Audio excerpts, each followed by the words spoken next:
սովորական մարդ եմ, ով սիրում է ստեղծագործել։ Ոմանց համար գրածները ունեն ասելիք, ոմանց համար ոչ։ Նախաբանս կարճ, շարունակենք։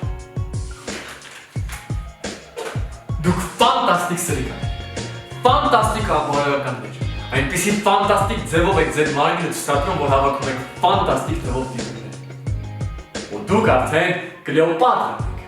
ձեր ֆանտաստիկ ուղեղի։ Դուք ֆանտաստիկ ստախոսներ եք, ֆանտաստիկ թմրամորներ, ֆանտաստիկ խաղամորներ,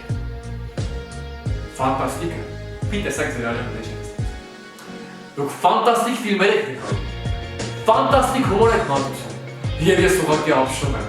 թե ոնց կարելի է այդքան ֆանտաստիկ ձևով հումորը վերածել մի մեծ տոնախմբության։ Բրավո ձեզ, դուք ֆանտաստիկ ձևով կրթում եք մի ողջ սեր։ Դուք ֆանտաստիկ ձևով փոխում եք ձեր դիմակները։ Ֆանտաստիկ աստվածապաշտ եք, ֆանտաստիկ մարդասեր, ինչ-որ անհայտ ծագման խոտերից օգտվելով կամ դեղերի ազդեցության տակ դուք ֆանտաստիկ նյութեր եք հրապարակում։ Ու մենք հասկանում ենք, որ ֆանտաստիկ սցենարիստները ձեզ հետ ոտք գցելու համար չնչին, շատ չնչին մարդու եք։ Դուք ֆանտաստիկ ձևով դավաճան եք, ֆանտաստիկ ձևով առանց սիրել ունենում երեխաներ ու մտածում, թե ընթացքում ձեր կանաչում։ Հետո եք ֆանտաստիկ ձևով բաժանվում եք։ Իհարկե, ոչ բոլորը եք այնպիսի։ Դուք ֆանտաստիկ ձևով մոռանալով, որ ամուսին ունեք, համացանցում